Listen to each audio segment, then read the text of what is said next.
can't do it. Okay. We'll do it live. Okay. No. We'll do it live. Fuck it. Do it live. I'll write it and we'll do it live. And here we go. It's another edition of the Daily Puck Drop. It's Wednesday, October 2nd. Welcome in, kiddos. We're in the Limback Lumber Studios. Of course, the PuckSports studios built by Limback Lumber. They've got all deals for you right now. Give them a call at 206-782-3487. Visit them online at limbacklumber.com. And as Jim knows, ask for the Hugh Millen special. They'll know what you're talking about. The Hugh Millen special? The Hugh Millen special. They'll know what you're talking about. Intended deck yards? Like what? What would the Hugh Millen special be? They should have. A deck that goes on and on and on and doesn't have an ending to it? You know, they used to have, if we've told this story before, is that they used to, he used to work there. Back in the day, that's the story. A lot of the Husky football players worked at Limback Lumber. So again, it's Husky friendly. It's Cougar friendly. It's also friendly for contractors and DIY people. So they got and they got free delivery too as well. All right. Do you think Hugh actually worked there? He did. I told you the story. He painted the side wall. Are you? Okay. That's what I told you. They want to meet you the next time you come up here because it's the Hunsinger family, and you know Mike. Mike is the. I love Mike. Mike is the longtime lawyer, for the University of Washington football team. Yeah. No, he kept Huskies eligible that probably didn't deserve to be eligible, but he was good natured about it. I used to write about him all the time, and God, he just laughed his way through the interviews. He was terrific. We got Rob Staton's going to join us here any moment. So, and because Rob and I, we recorded our okay, Puck. Hey, Puck. Good evening, Puck. Puck. I like the Seahawks, Puck. We recorded on Monday evenings or Monday afternoon just because of his schedule, and then we play it on Tuesday. But he, because of Monday Night Football, we couldn't. His schedule's all over the place, which I get. We got a 9-hour time difference here, or 8-hour. And he said, well, let's just do it live on Wednesday. It worked out well. And then you get to talk to him. You haven't talked to him since we left the radio. This is going to be great for you. It will be great for me. I was reading Seahawks draft blog this morning and I just can't get over the number of things that he does.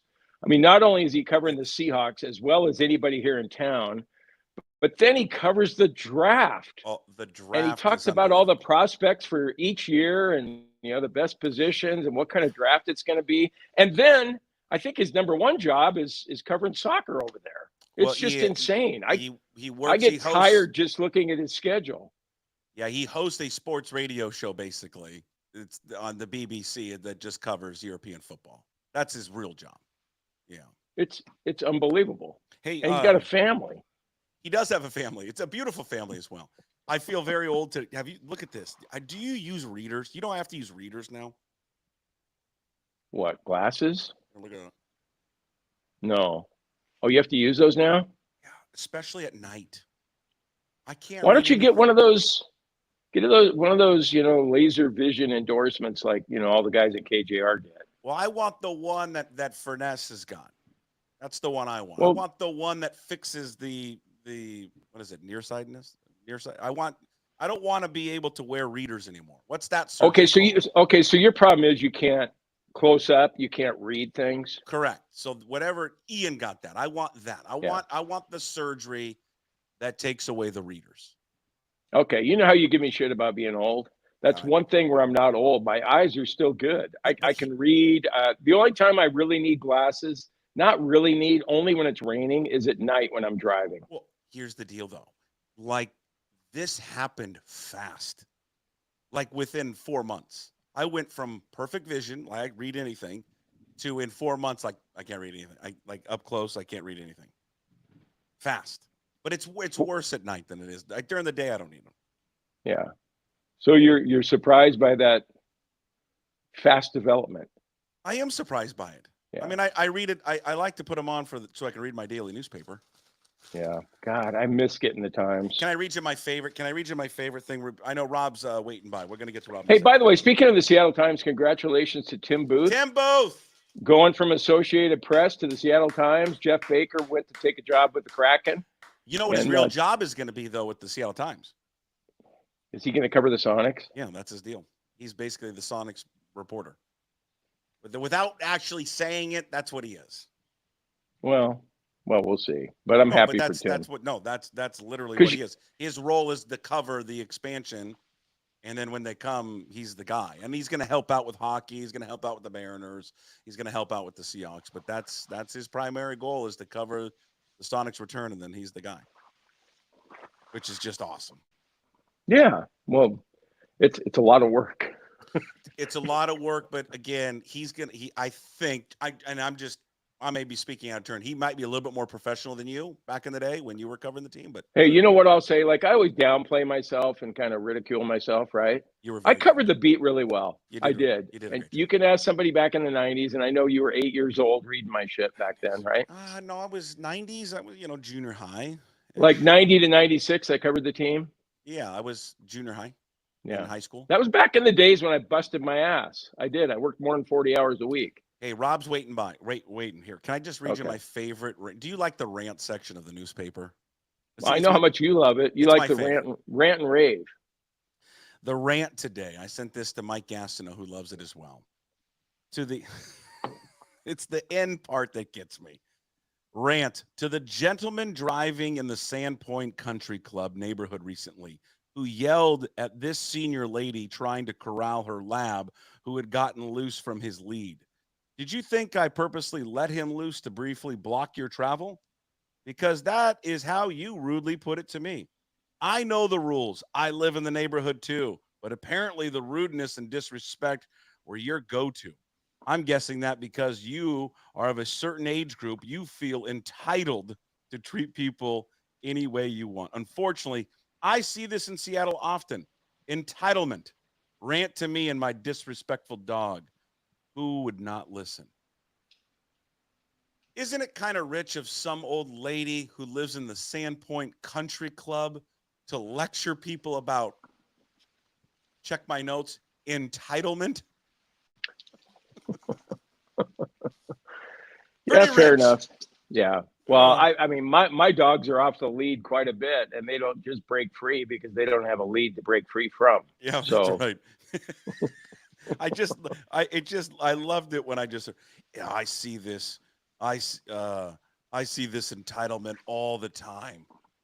Right. I mean, do these dogs look like they're a terror to the neighborhood to you? Huh? I mean, Sky's licking her crotch right now. I know they're not. Yeah. They're great. But I just got a kick out of talking about entitlement. Someone who lives in the Sandpoint Country Club. I've been there. I know what it looks like. It's pretty nice. They redid the golf course too, didn't they? It. I'd like to go play it since you know who redid it, by the way. David McClay Kidd. Yeah, I don't know if it interests anybody. David McClay Kidd is the guy who did Bandon Dunes. I was right about that. You were correct. Let's want to talk a little football with Rob Staton. Yeah, I do. I can't wait to see Rob. Oh, it's been a while. It's been a while since you've seen Rob Staton. Rob Staton is brought to you by Superior Linen Service, family owned and operated since 1926. Superior Linen Service, committed to delivering the highest quality products and service to the greater Puget Sound area. Get your free quote today at suplinen.com. Give him a call, 253-2636. Stay up to date. Rob's insight. The man never sleeps, people. SeahawksDraftBlog.com. Video content, his YouTube channel, doing live video all the time. Thousands and thousands of views. Rob Staton Football. Follow him on Twitter at Rob Staton. Rob, I'm going to box out. I'm going to leave. You two catch up. Look who's there, Rob. The beautiful Jim Moore. Jim, look at Rob. Hi, Rob. I love you, Rob. Jim, I've got a confession to make, and a confession to you and to Puck as well. I put 50 quid on Boise State to win at the weekend. Screw you, Rob. Yeah, you know what? You and your research, you knew something about Ashton Genty that we kind of thought, well, maybe the Cougs will bottle him up a little bit, but you knew better, didn't you? He's an unbelievable player, isn't he? He's been doing that to everybody. So, there was that game, and there was Colorado plus 14 against UCF, which just didn't look right. So Yeah.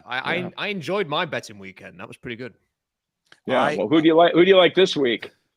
I haven't looked yet, but I have to say I was rooting for the Cougs. I've taken an interest, watching you guys every day. Has made me sort of lean towards wanting the Cougs to win. I was trying to get on board with that Heisman push you were making there. So What are you talking about, Rob? You weren't rooting for the Cougs Saturday night when you had 50 quid on Boise State. That's a good point. That's a good point. Well, thank you. I don't make many, as you know. Well, hey, Jim, we glossed over this. Did you say 50 quid? What is that? What I don't. I'm not following there. Jim, do you follow with that? Yeah, I know it's a British term. Okay. So you would say like $50, wouldn't you? Yes. So we would say 50 quid.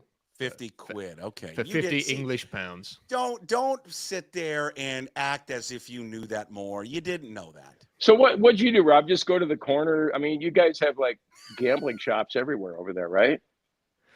Well, we do. They're everywhere, and I don't need to do that because there's online gambling over here. So you can do it on your phone. You can do it on your phone. Hey, on my phone. There's online gambling here too. It's illegal, and I just partake of it anyway, Rob. There's a novel. Not to be cuffed anytime soon.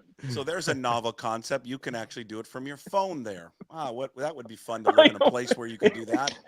Yeah. Instead of having to go in a parking lot. Jesus. Yeah, but it's a bad thing though, because I did the same thing every week. Like right before the games kick off at 6 p.m. over here, the first slate of NFL games, I'm always tempted to just put on a last minute parlay or just have a look at what they're offering there. And there's all kind of options. And that's always the bets that don't come off.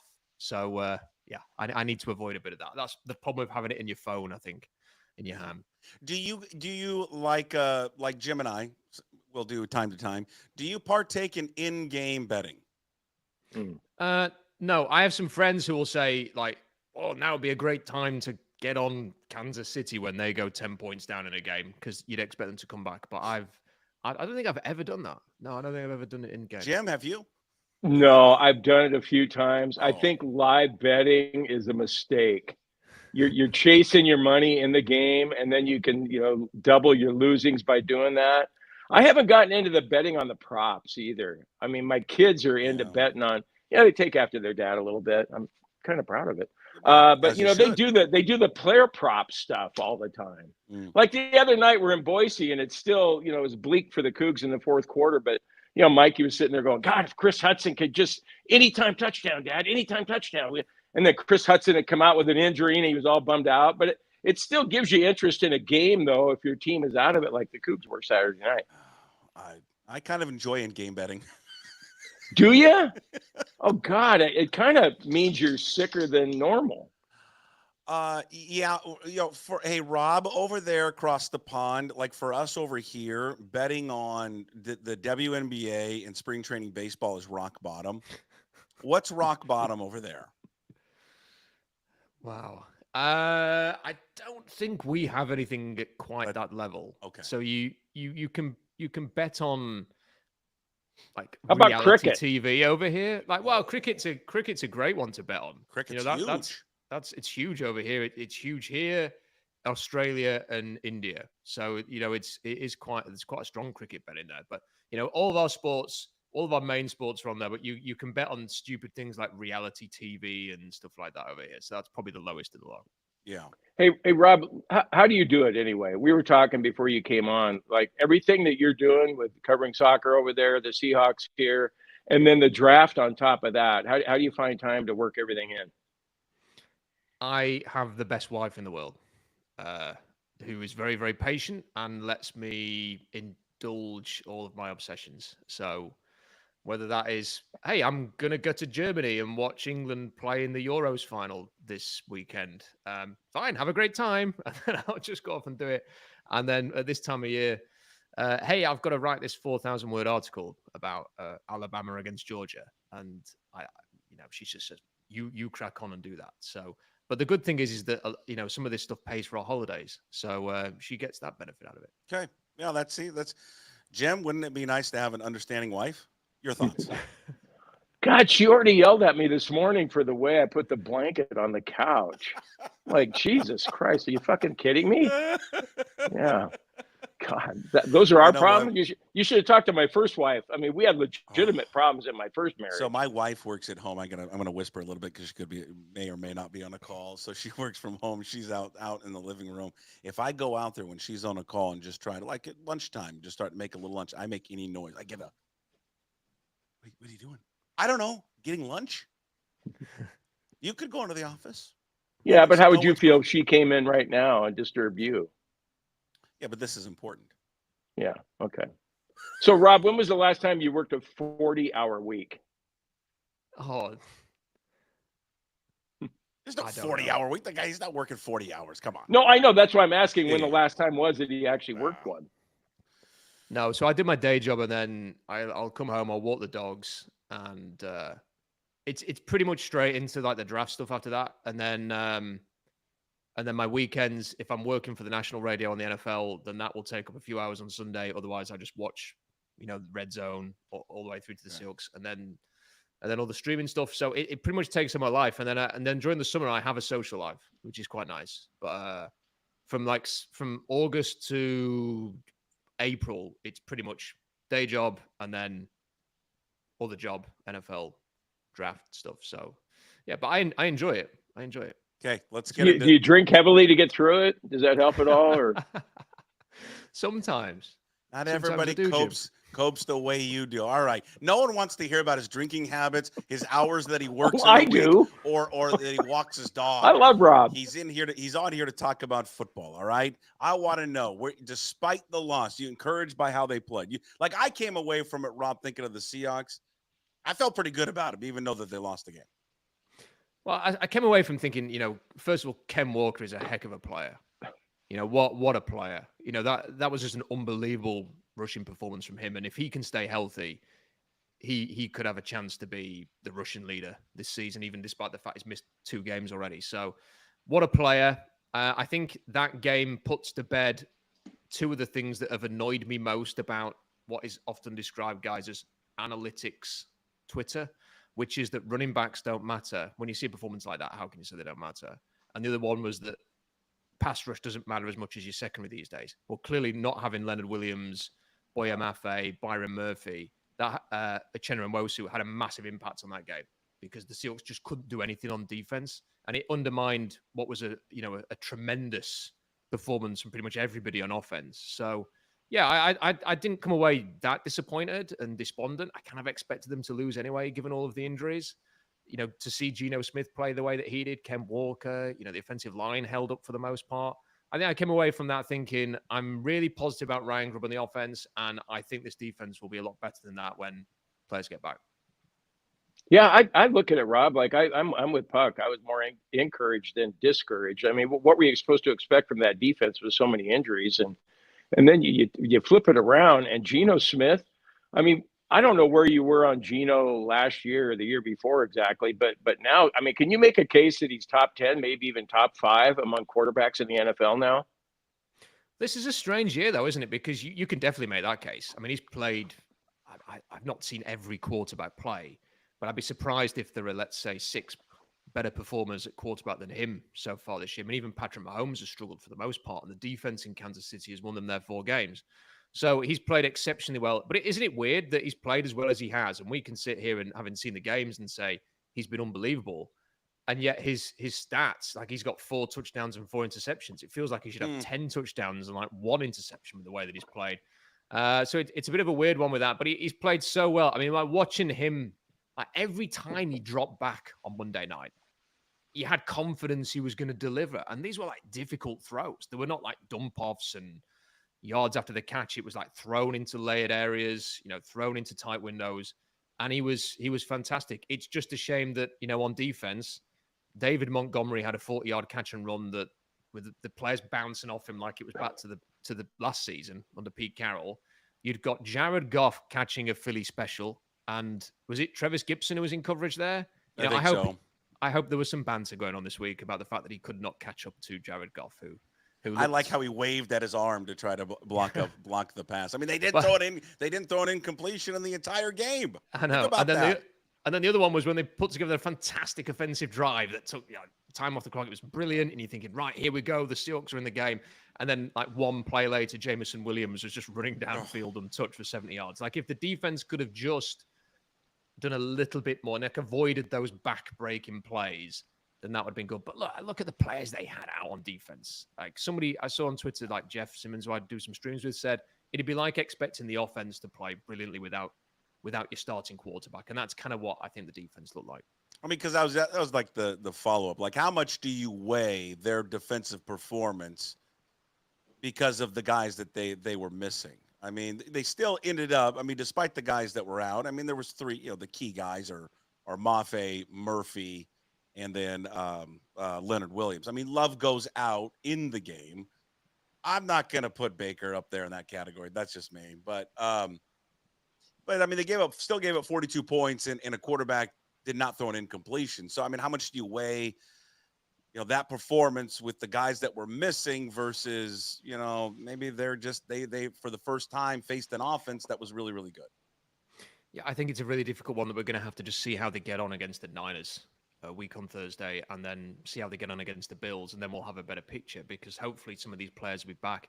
I worry a little bit on some of these. Mike McDonald's very vague. I mean, in fact, saying he's very vague is ridiculous. He just doesn't say anything about injuries. Nothing. Like, he just flat out says nothing.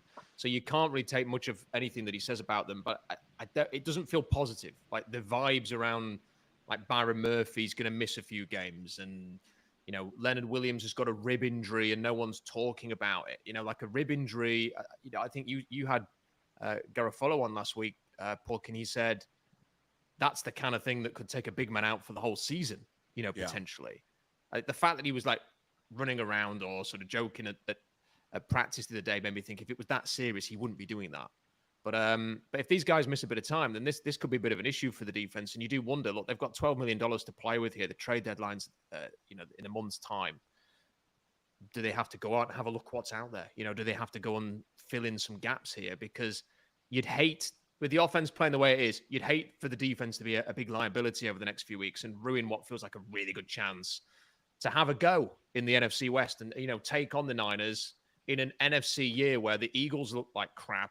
There's the Cowboys look awful, and the Niners have been very good in 2 games and quite bad in 2 games, and the Minnesota Vikings are unbeaten with Sam Darnold. Like, it feels like anything could happen this year in the NFC.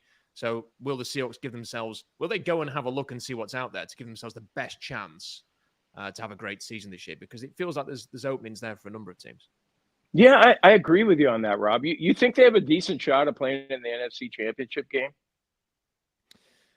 I'd probably be more confident of that if I'd have seen this collection of players win a playoff game, just one game. Like, until it's one of those, like, I need to see it happen.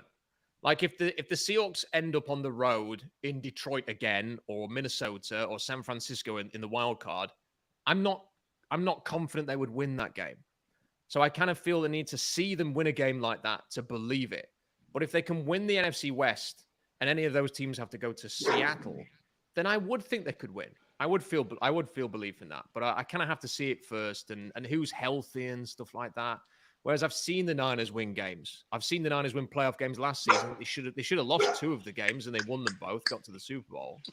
And we've seen other teams like Tampa Bay have won a playoff game against the Eagles last year. We've seen other teams do this. So kind of need to see the Seahawks do it first. I don't think one of the dogs. I don't think one of the. Hold on. I don't think one of the dogs agrees with Jim. Yeah. Entertaining that question. Yeah. I saw Puck's look on his face, like, God, that's laughable. No, you were laughing. No. I saw you. That's not. I was laughing. You were laughing. I'm not laughing at the question.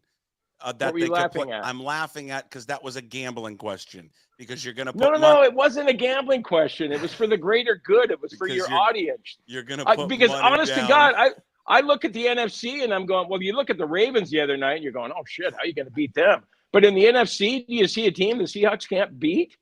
I agree with you. I don't think there's no dominant teams in the NFC. And I agree with Rob. I mean, if they get healthy on defense, and God, who knows, maybe they make a move at the deadline. But as they continue to play under his system, You know, it's very intricate. There's a lot of audibles on defense. They're moving guys around.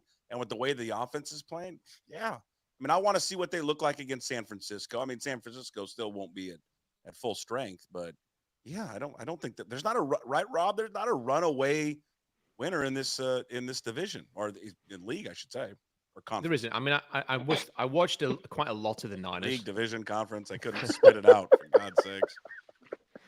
I watched a lot of the Niners the other day, and they played the Patriots, who look bad. You know, they look a lot worse than they did when they played Seattle. But you watch Fred Warner playing like the way that he is. You know, he's got to be in the running through 4 games at least to be one of the contenders for defensive player of the season. And Brock Purdy is playing a lot better than he has, you know, and he played quite well previously, and he's playing even better this year. So you kind of look at that and you think, do you know what?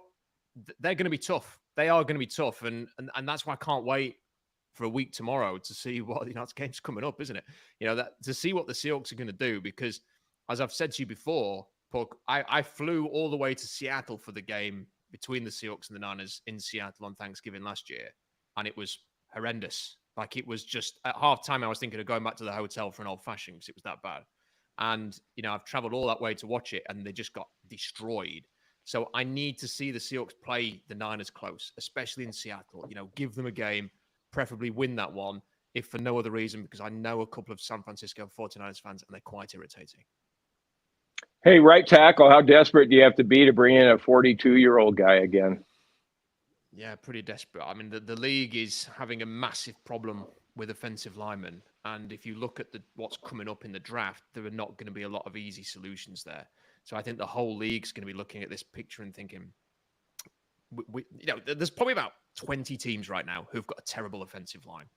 And Seattle have patched theirs together by bringing Tomlinson in and finding Connor Williams. And, okay, now that Stone Forsythe or Jason Peters is going to be the right tackle. Or will Peters play guard maybe, or compete with Bradford and Haynes and make that 3-way battle? Who knows? It's a big problem. The Seahawks are never going to be the team that they could potentially be until they sort that offensive line out. They've sorted the defensive line out, and we've seen what it looks like without the top players on defense.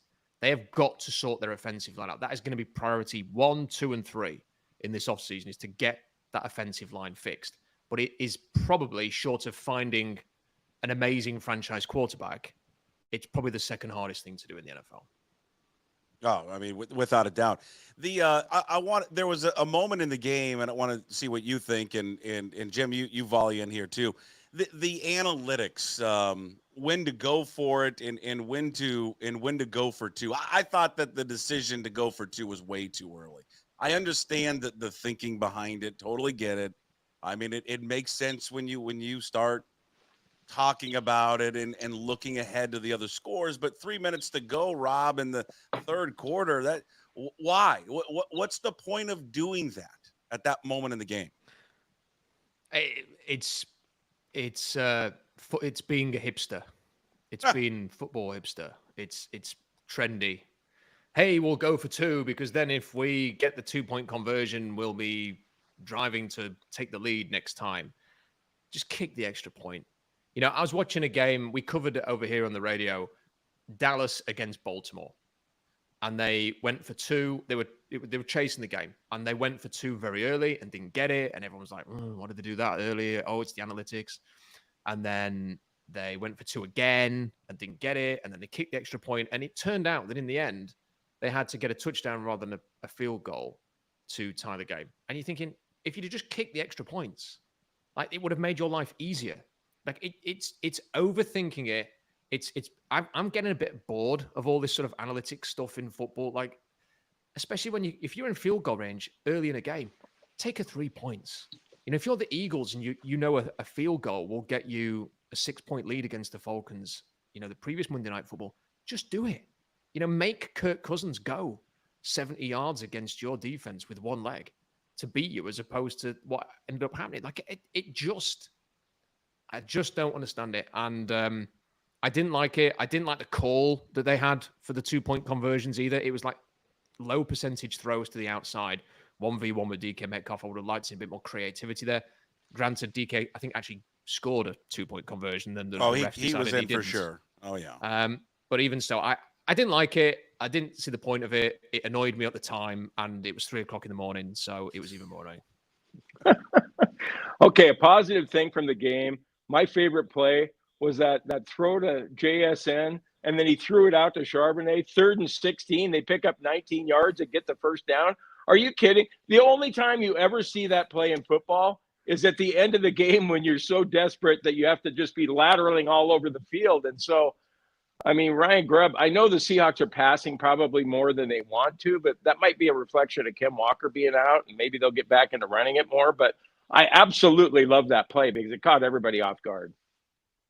What a play. And, that was one of my favorite plays, Jim. And how about the Ken Walker, like he was down, but he wasn't, and then he did like a little back flip on the floor? What was that? I've never seen anything like that before. Like, that is, I mean, he must be, one of the 10 best athletes in the NFL to be able to do something like that? I mean, he's he did a backflip. Yeah. It's not only that, but then it's the play that he scores on, right? When he starts left, he cuts back right against the grain, and it has enough speed to get around the edge. I mean, he's, it's the offense is 100% different with him in there, opposed to Zach Charbonnet. Thanks, Tips. I'm really glad we came here for that information. But I mean, he is just an absolute difference maker, and he's got to stay healthy. How about that today, Jim? Someone's going to leave today going, boy, these guys were talking about Ken Walker, and one of them, the guys, the portly one, said, hey, Ken Walker's a real big difference maker. Glad I tuned into this show. Jesus. The portly one. The portly one. I like that. Hey, I know, Rob, do you have to get going, or can we hang out with Rob? No. You got like 15 more minutes. You're good. Okay, I got something else you can put 50 quid on this week. Go. You ready? Yeah. Take the Giants and the points. And you're going, why would I take the Giants in 6 when the Seahawks are at home? The 12s will be there. Everybody be going crazy. Giants are no good. Danny Dimes sucks. All those different things. Neighbors might be out with a concussion. But here's what I'm telling you, Rob. All the way across the pond, it's a letdown spot for the Seahawks. I'm big on trap games and letdown spots. They just played the Lions on Monday Night Football. They're playing the 49ers on Thursday night next week. The Giants come to town. You expect to show up and beat them. Take the Giants in 6. Go with it, Rob. Yeah, go with it, Rob. You may well be right, Jim. I'm not feeling that great about this game because I think everybody's just expecting they're going to win.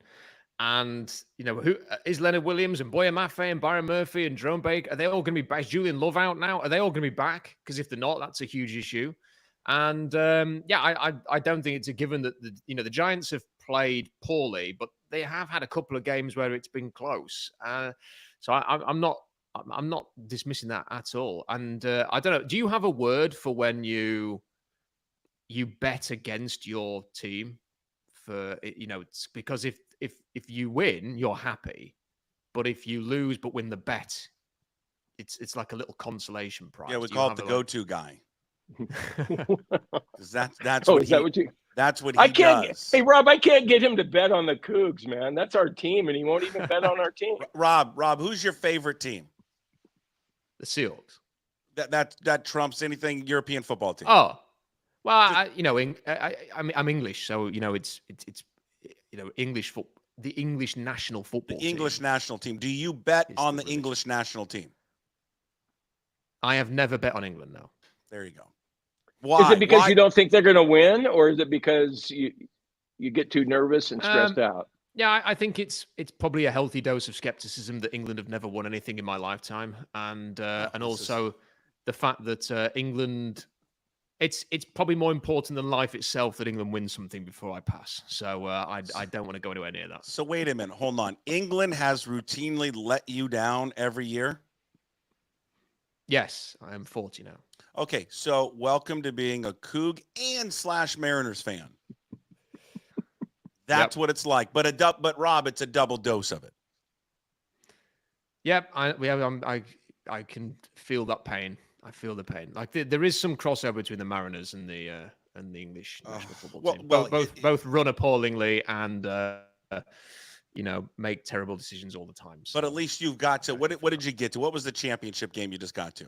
We got to the European final. Yeah, at least you've been there. Second consecutive time. At least you've been there. This organization hasn't been in there. Hasn't even sniffed it. If Malik Neighbors, Jim brought it up, if Neighbors is out, who's just having an unbelievable season right now, if he is out for a concussion, how much does that change the Giants' offense?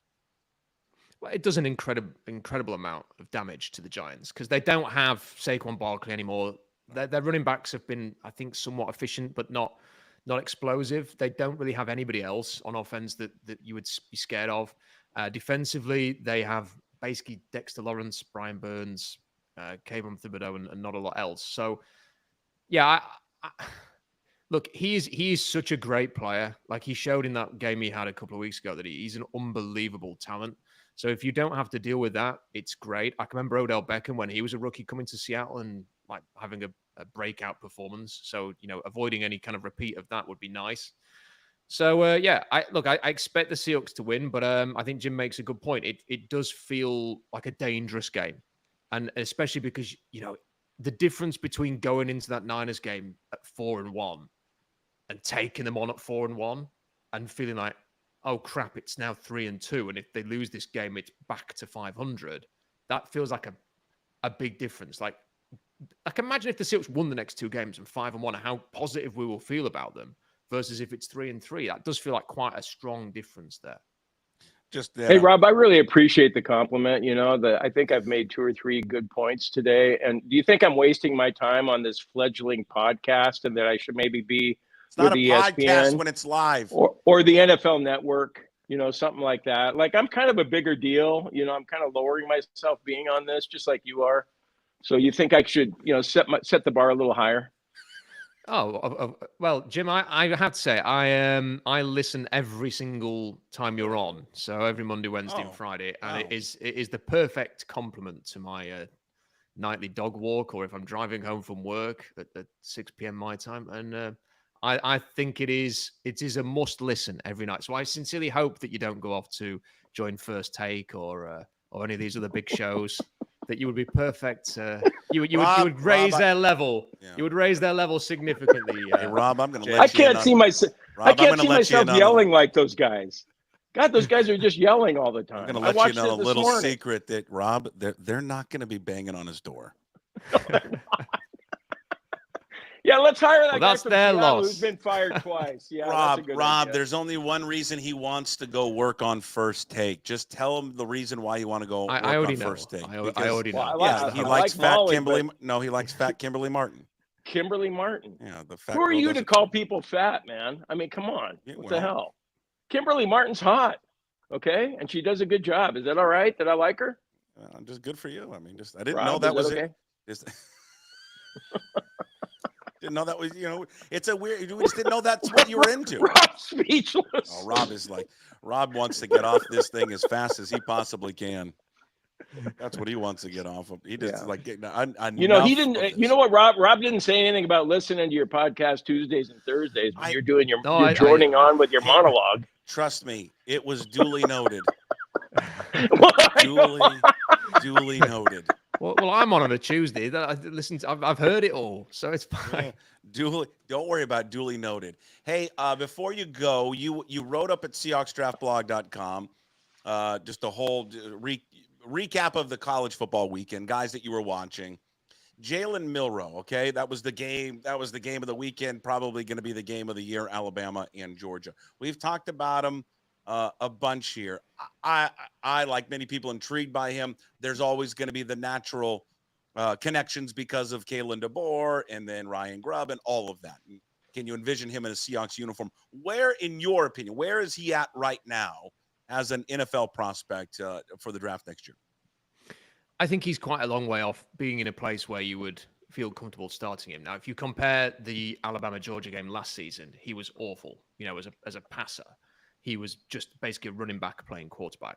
So when you actually watch this game at the weekend, he is throwing in a better way. I think the scheme and DeBoer's scheme is very good, and it creates a lot of opportunities for him, and it doesn't require any real processing in the pocket. He's not being asked to do a lot technically in the pocket to distribute the football. He is basically being told, here's your read, and if it's not there, take off and run. And he is such a good athlete that taking off and running is, more often than not, a fantastic idea for him. And we saw that in the first half. Georgia didn't defend the perimeter. It's like they'd never seen him play. They kept letting him sort of break off these big runs to the outside. And then in the second half, they took that away. He was then asked to throw a bit more in the pocket, and it didn't work out. They were poor on third downs. They were poor on third downs against USF as well a couple of weeks before that. So I don't think he's I heard Mel Kiper saying he's in the contention to be QB1, and people are now talking about in the first round. I'm not buying any of that. For me, he reminds me of a better version of Malik Willis, who went in the third round. I think at the moment, he's a day 2 pick who's a great athlete, great physical potential. But there are just other players like Quinn Ewers and Shadur Sanders and Garrett Nussmeier who are just doing so much more from the pocket than he has to do. And then Rob, can I follow up just with a quick one? Cam Ward. I mean, you mentioned Cam Ward. Saying no as a possible day 2 guy, and then some people are thinking number 1 overall, and there's so many mixed feelings about Cam Ward, and you've got him going day 2, and I was like, yeah, I could see that, but they always overdraft quarterbacks in the NFL. But you're not real high on Ward, are you? No, and look, they do overdraft. Bo Nix was overdrafted and things like that. But a couple of years ago, you had a whole bunch of quarterbacks people expected to go in the first round, and they went in the third. And I think Cam, you guys don't need me to tell you about Cam Ward. You know what Cam Ward is. He starts every season on fire. He looks great. He makes a load of creative plays, and then the schedule gets a bit tougher. Things, he then feels like he's got to force things a little bit more, and that's when the mistakes happen. And against Virginia Tech, that's what was happening. He had some horrible decisions, some horrible throws, some bad interceptions, a number of turnovers. But Virginia Tech allowed Miami to get away with it, and in the end, he drove downfield a couple of times and he won them the game. So he's played better than I expected than he would for Mario Cristobal, who's not a very good coach down in Miami. And their schedule's not very good, so he might not face many difficult tests. But I think when they play difficult opponents, we'll see the Cam Ward that we saw at Washington State. And I think he is more of a mid-round pick than a top pick. And I saw him live last year, and I didn't ever feel like I was watching, like a first rounder. So I'm not buying all this talk of him like being a top 10 pick and a first round pick.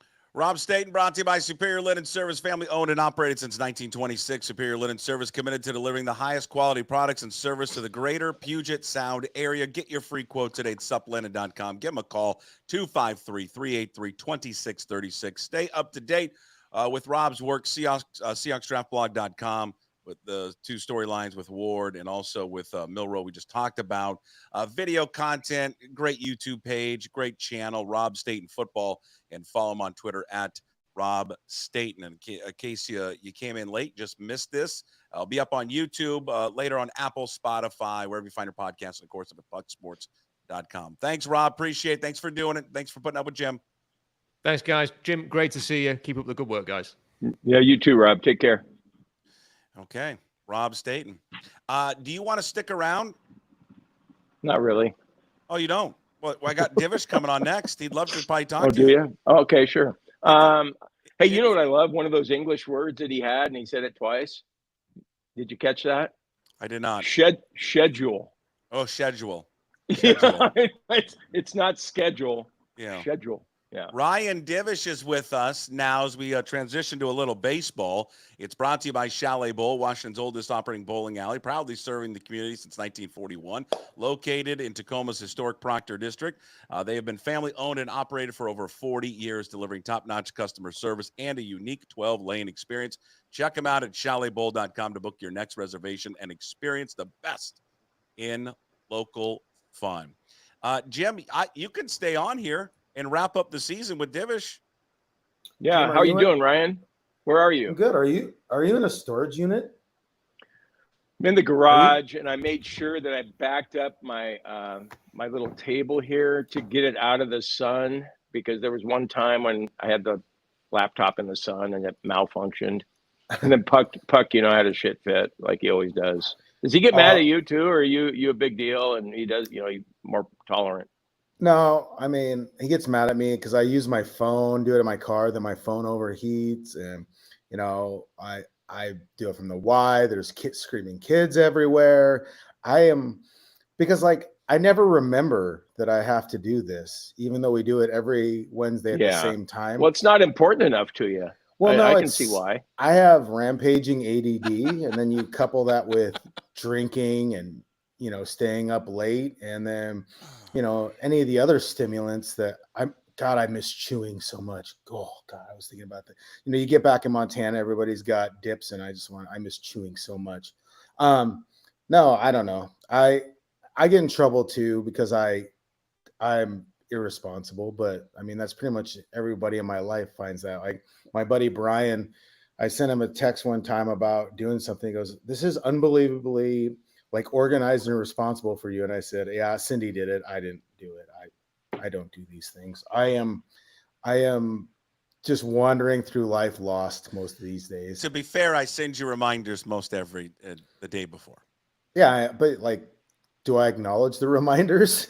Most of the times, no. No. And are you doing this without AirPods, or do you have something in there? I have headphones in. You got them. God, no, he's professional. He gets upset when I don't have the AirPods. Like I did the old Crimson podcast yesterday without AirPods. I thought it went well, but apparently not. No, it doesn't go well. Like my AirPods, I have the Pros, and so the noise canceling thing in them screws with it a little bit. So these are actually the headphones that I have for my Roku that I use when I'm at home, and I'll when my girlfriend's sleeping and I want to watch TV till 2 a.m, I put the headphones in so I can watch TV because we're like 10 minutes away from being in separate rooms at this point. Oh, well, Jim's been in separate rooms for how many years now, Jim? Or separate rooms? 22. But 22. How is she still your girlfriend? How have you not screwed that up yet? I don't know. If I don't make her my fiance here pretty soon, she won't be my girlfriend much longer, though, I think. Put a ring on it. Like I will. Beyonce said. I will. You know, I was waiting to do a stadium scoreboard proposal, you know, during the playoffs, but since they didn't make the playoffs, I didn't have to worry about that. Are you going to get married at T-Mobile? Yeah, I was going to have Julio do the thing, you know, do you, Ryan, take Cindy to. I think that'd be really good. Yeah, and then like we'll be doing it, and like one of the players, but I'm trying to take BP here, you know, like can you get off the field for 5 minutes? I'm in. I think you should do it. I promise my nieces I would do a destination wedding, like on a beach somewhere. So that's what we're gonna do. I want to know how much time before the impromptu press conference from Jerry Dipoto did you guys find out that he was going to do it? Like that he was actually going to do it? Like it was Jerry, maybe 15 minutes. So like, but we knew, so we had asked a while ago, hey, are you going to do an end of the season thing? And they said, well, it would depend on whether like how the season ends. And because like in the past years, the season would go to like the final day or so. And so they didn't want to talk about it until after the season was officially over. But with them being eliminated on that Thursday, I was told, hey, look, we probably won't do anything super, super formal, but we may get one of the front office guys to come down and talk during the series. Because that's what we did before, you know, many, many years. When they were eliminated early, we would just grab the GM in the dugout day, like the second to last day or last day. That way, just because none of us wanted to have to go back there another day, you know, and deal with that. And honestly, like, not to be a dick, but like, I have shit I'm trying to get done for my off season, like, you know, reporting stuff. I'm not there to like grandstand and ask questions about shit they're never going to answer or they can't answer. So like I need that time for me to like ask questions about payroll, surgeries, contract status, that kind of stuff. Not whether, you know, like somebody said to me, well, you need to ask why Jerry Dipoto thinks he's the man to do this job. I mean, like, really? I'm not fucking Tucker Carlson. All right. Like, I'm not doing that shit. It's not about me. I don't post pictures about me taking flights and telling people how hard my job is. Like the specific purpose when I talk to these guys is asking a question to get an answer that I can use in my story. And like, I'm not going to grandstand about this. Like, do I think do I think that there's a lack of accountability from the top down? Yeah, of course, because they're not going out and talking about it. And, I mean, like if you see the story we ran, me and Jude wrote, those were quotes from June because, we're not in the best graces of the front office right now. Adam and I aren't. So I didn't care. Like, I know you guys found it kind of off-putting, but like, for me, I'm there every single day. So I got shit I got to do. These other people that show up to make a big show of it, that's fine, do it. But like, I didn't need it. So I wasn't that upset, but I was also there. And we asked what we needed to ask. We asked about the payroll. And I asked, kind of the more direct questions that are answerable, like the questions about accountability and such. Like, to me, they need to take that upon themselves a little bit. Is it fair that, like, for how many months Scott Service had to answer for a roster that he absolutely loathed and didn't, and had to answer for certain things? No, probably not, because he doesn't have any control over it, but that's the job. And like, is it fair that the players, we sit there and ask them all the time, hey man, you're in a real bad slump and this and that. And, Daniel and Adam asked JP Crawford about, the 4 strikeout game or whatever it was, where he stranded a small village of runners, and JP has to answer it. And then other guys aren't out there like answering for their mistakes. But at the same time, like, I'm not looking for self-immolation from these people, like, because, and then also it's kind of like the believability factor. Like, regardless of what Jerry says, or even John Stanton says, if they come out in a presser, nobody's going to believe it. Like, there's a segment of fans that just simply aren't going to believe it. Segment of media that probably isn't going to believe it. So it's like, all it is just one big circle jerk then. Like, what are we doing? If nobody believes it, and nobody feels like they're telling the truth, and we don't even know for certain what they're going to do, then what's the purpose of it other than like grandstanding? So either, like for me, if the Mariners really, and I had some tough conversations with people in the Mariners, and I just said, like, if you don't like what we're writing, or you don't like the tone of everything, I go, shut up and win. I mean, that's pretty much it. If you want to shut people up, win. But the problem is they don't do enough to win, to shut people up. And that's the whole circle of it all. Yeah. I was a reporter once upon a time, and I understand where you're going with that. I mean, you're there every day. There's only so many different things that you can ask in certain ways. And I didn't really have a good touch with that. I mean, I just, kind of popped off sometimes, and it didn't do me any favors to do that. So I understand where you're coming from. But what you said, though, Ryan, was interesting. I mean, maybe off the record, did you actually hear that Service thought, Jesus, I can't believe I have to deal with these players, but it's the hand I'm dealt, and I'm just going to have to deal with it. And publicly, I'm just going to not throw them under the bus? We said it in the offseason. He said, we have to play the hand we're dealt.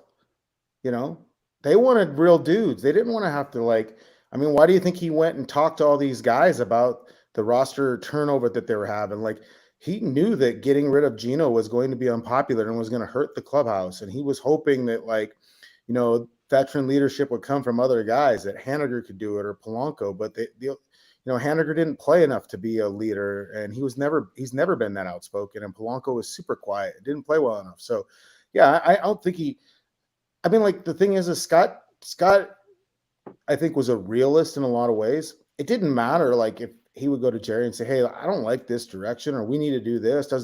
They're going to do what they're going to do. And he had to adjust and adapt to it. And I think that's the thing. Like, he had to answer every day to all this. And a lot of the times, I don't necessarily think it was kind of how he wanted to play or what he wanted to play, but the roster and the setup kind of necessitated that in a lot of ways. Yeah, like, no, I mean, like, I get why everybody's like pissed. And I get, like, in a way, it's like you're looking for the next 54% soundbite or whatever. And you want them to come up there and stand up there and say, yeah, we screwed up. We failed. We're going to do better. But at the same point, like, I don't know that anybody believes them, at least a large segment of the fan base, is going to believe that they say it. They're going to say, shut up and show me. So I understand, I guess, from the Mariners standpoint, like, if you're looking at it from a purely PR standpoint, putting those guys out there does the organization no good. And, like, by doing what they did, and then having, like, you and Ian and some of the radio guys or Levine get mad about it, yeah, it lasts for a day or two and then everybody moves on. But sound bites live on forever. 54% in memes live on forever. And then, like if you're a PR person, if you're the Puckett PR crisis firm, you're telling them, no, don't do that. Oh, 100%. I mean, 100%. Like if I were advising them, I would advise them to do, honestly, if you want to protect them, to do exactly what they did. Just hide and do what they did. But the problem with it is, and I understand where you're coming from, but these organizations are public trusts. They are owned by the public. And when you hide in the shadows like they do, when you hold a press conference 15 minutes before and tell people, then you want to hide. And I do believe, and this is where we'll disagree, I do believe John Stanton owes it to the people that support him to answer one question: why is he coming back? Why? And hear it from him. And if he's afraid to give that answer, then he's not the right choice. Now, on the flip side of it, he's not well-spoken. He puts his foot in his mouth just like Jerry DiPoto does. So I get why they don't want to do it. I just think the biggest issue with these guys is this cloud of secrecy that they're in. I was having a conversation with a buddy last night at the Inter Bay Eagles. There you go. Thanks, Jim. Football practice. He was like, yeah, I ran into Chris Larson. And I'm like, he's so unassuming. You would never know this guy's the owner of the team the way that he looks like a high school chemistry teacher. Yeah, and I just think no one knows who they are. They're not accountable. They're not present. I mean, hell, even Jerry Reinsdorf put a letter out to his fan base to say this year was unacceptable. That's all you got to do. But I mean, like it is. It is. And I honestly.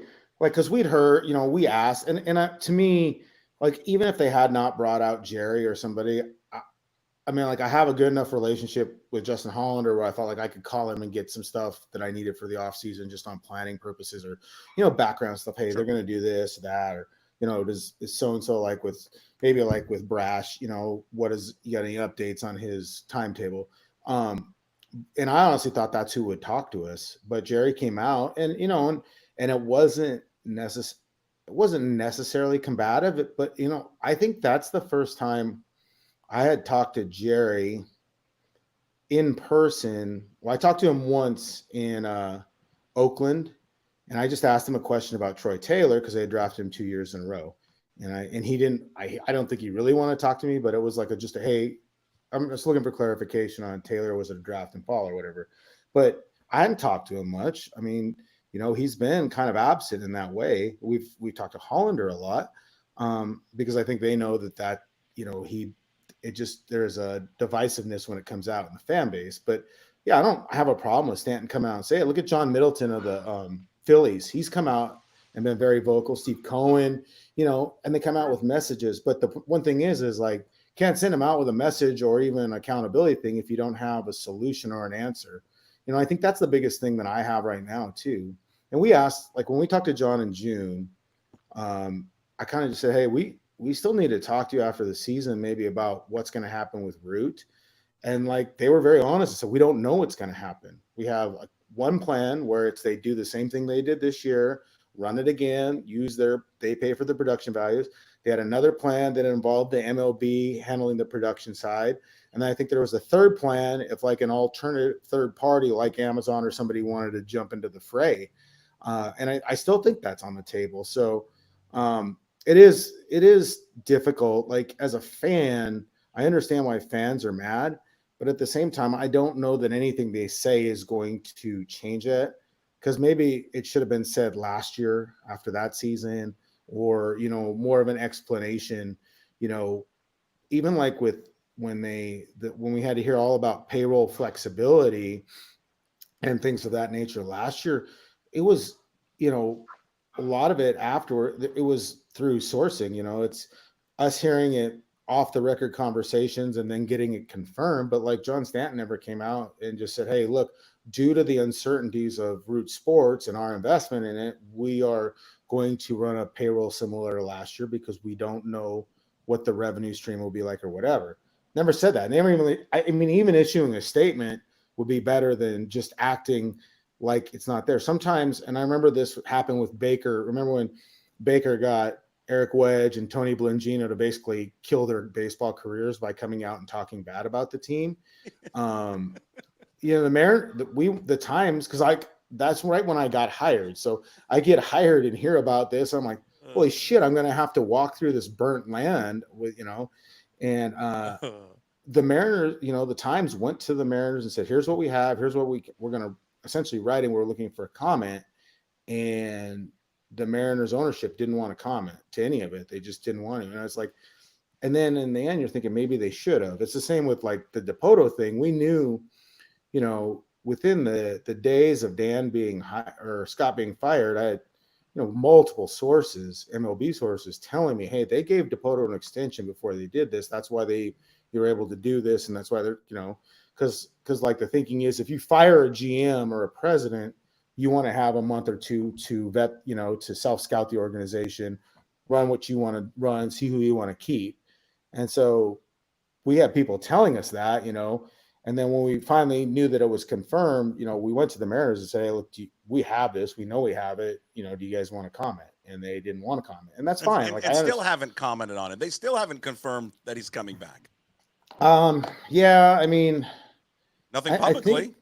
I think there'll be another story, not from us. They'll have a confirmation on it. But, like it's, it is what it is. I mean, like I'm not going to tell them how to run their shop, but I am going to say, like, a lot of times I'm stuck in the middle between fans and this organization, and it's difficult to understand that. And I'm stuck in between. Like I have a lot of friends that work in this organization that like, they want this team to win everything else, but and it's not just on the baseball ops side. I got friends that work on the business side. I got friends that work, front office, everything else. And like, I in one of my rather heated conversations, I just said that the environment at that stadium for the last 3 or 4 months going there has just been miserable, and it's seeped into the media and like the anxiety and just kind of the there's just a tension there every day that you would go there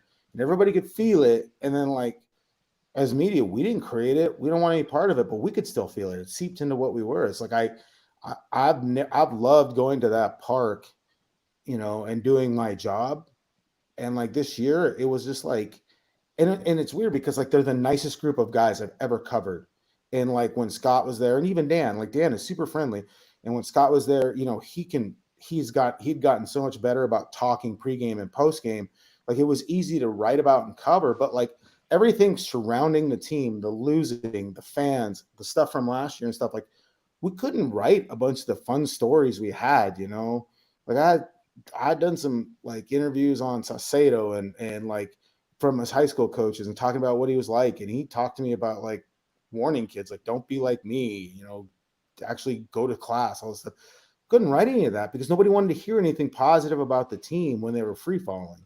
And it's just like, this was one of the probably tougher years I've ever had to cover. I mean, the first year I ever covered the team traveling wise, like full time in 08, when I had to travel and everything, that was when they lost 100 games and they had Eric Bedard, Richie Sexson, Jeremy Reed, Jared Washburn, Willie Bloomquist. You want to talk about a bunch of angry people in September, and I couldn't get out of there fast enough. Like none of us wanted to go back. We were happy they didn't do that because none of us wanted to go back there. It was just a tough season to be around. And it wasn't, it should have been more enjoyable to cover than it is. I mean, like, look at Cal Raleigh and how honest he is, and Luke Rayleigh.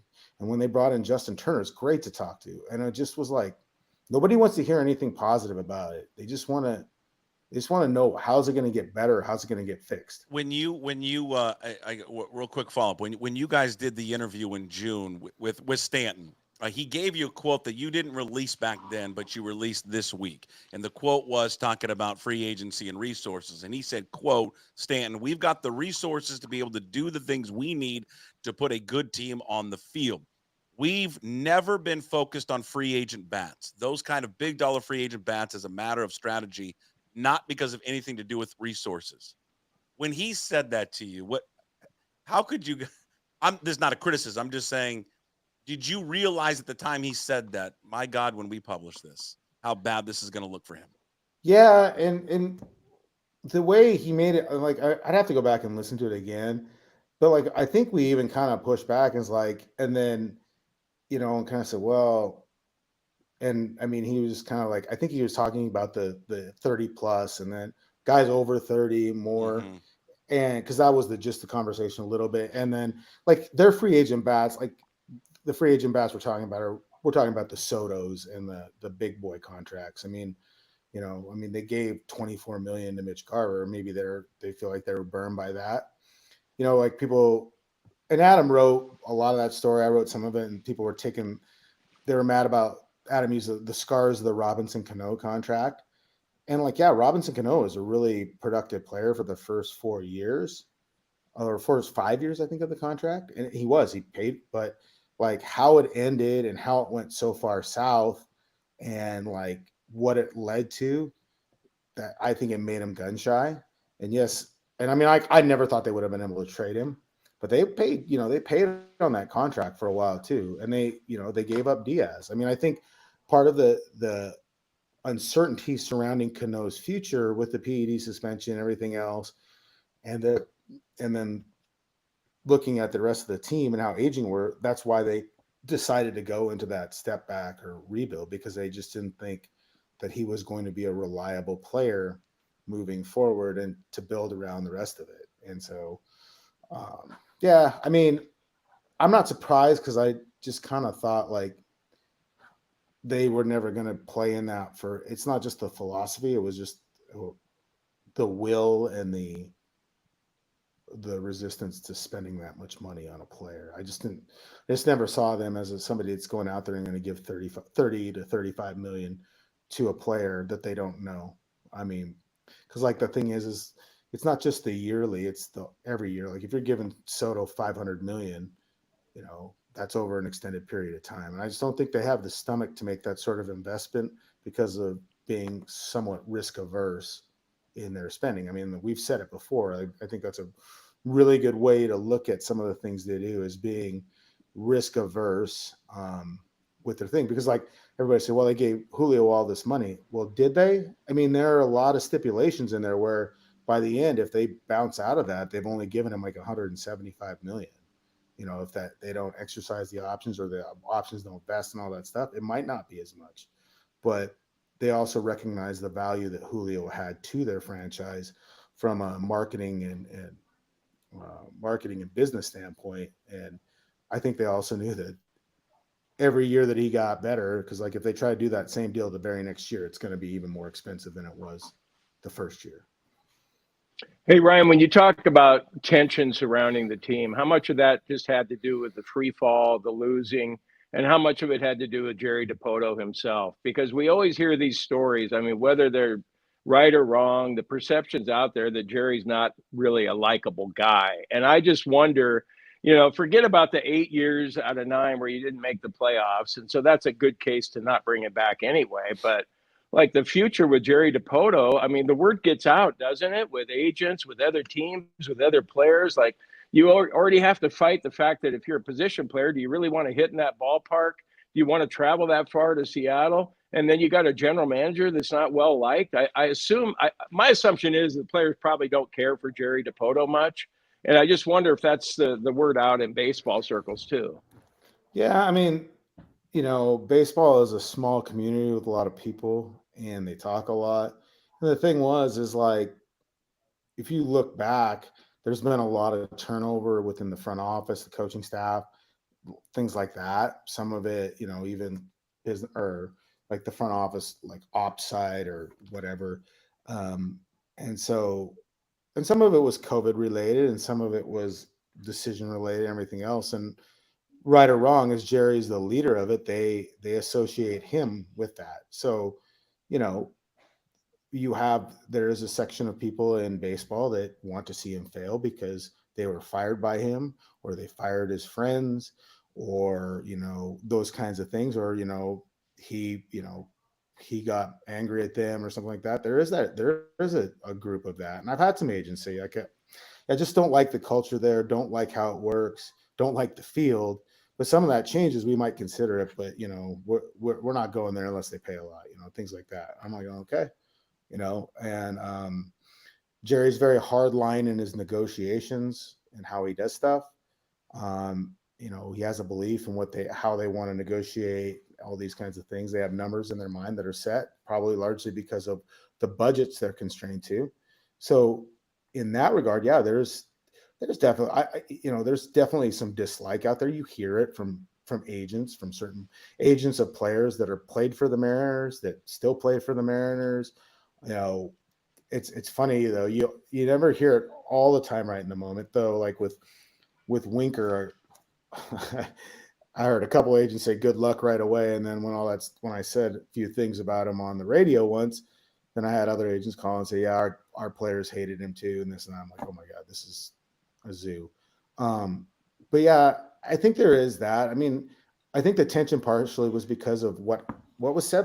So that's the thing, is like that 54% thing, as much as I understand it, as much as like I get the logic behind it in a lot of ways, fans aren't, and they don't understand, because like you're asking fans to take a nuanced and patient look at this process, and they don't want that, and when it was said at the time, and in the tone it was said in, and kind of the lack of an apology in the days that followed, I mean, like, it's never went away. It will follow him.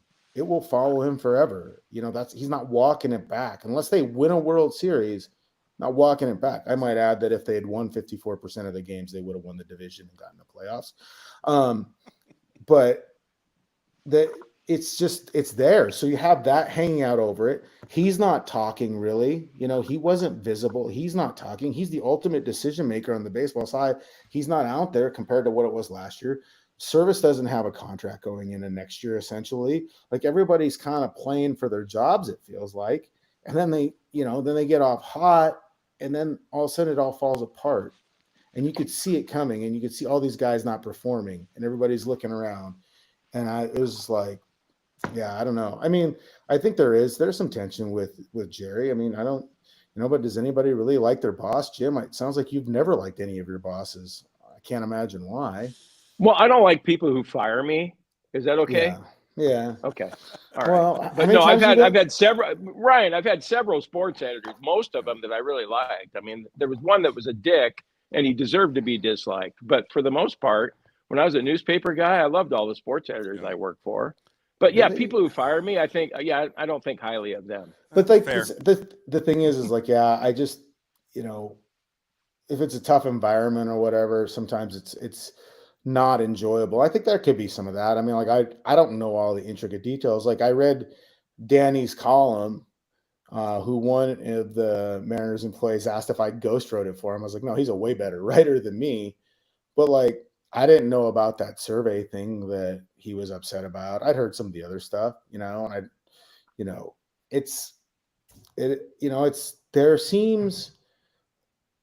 do think some of the players feel like there's an aloofness to him and a distance. But I think that's part of what he wants to keep that, because he wants to be able to trade them or move them or cut them without having the emotional pull. I mean, there are some GMs that are like that, and they have assistant GMs that are kind of the nicer guys. Like Hollander is much more talkative with players than Jerry might be. But I mean, like, it was interesting when I was on the last road trip I was on, which is Oakland and Anaheim. Jerry was there, and he was very active in talking with players on the field and such. But again, at that point, they'd fired the manager. He's coming back. There's probably a lot unknown. So he probably had to talk to some players and kind of gauge what they're feeling, what they want, what they're expecting. So, all right, we got to wrap it up. There he is, Ryan Divish. His weekly appearance brought to you by Chalet Bowl, Washington's oldest operating bowling alley, proudly serving the community since 1941, located in historic Proctor District of Tacoma. Big thanks to Reggie Frederick and his family for bringing you Ryan Divish throughout the baseball season. And you know what? We're going to give him a little time off, but he's going to be back. He's going to be back in the offseason. He gets bored. He's going to miss doing this, so he'll be back. So don't worry. We didn't even talk really about the offseason plans. We just talked about the drama and the press conference. That's what I'm saying. We're going to give you a little time off. Then we're going to talk offseason, and we're going to talk about You can call Hey, me every what's the Wednesday. over/under on the proposal date? That's more important. Yeah, to we me. want to know that. I don't know. I'll do something cliche, New Year's Eve or I told Daniel Kramer I was going to do it at his wedding reception just to be it. Oh, that would be good. Yeah. Trump that one. That would be good. That'd be good for everybody. Everybody down involved. on one knee and then call the dad to ask for permission to marry his daughter. All of it. Yeah. Well, I got to ask the kids' permission too. So it's like, oh, Jim, you saw the puppy, didn't you? I got my parents. We got my parents a yellow lab puppy. Beautiful. Oh, that's awesome. Yeah, I'll have to send it. I'll post some. He's at that teething point now, so my thumbs have holes all over them from him biting things. But that's good. Yeah, that's good.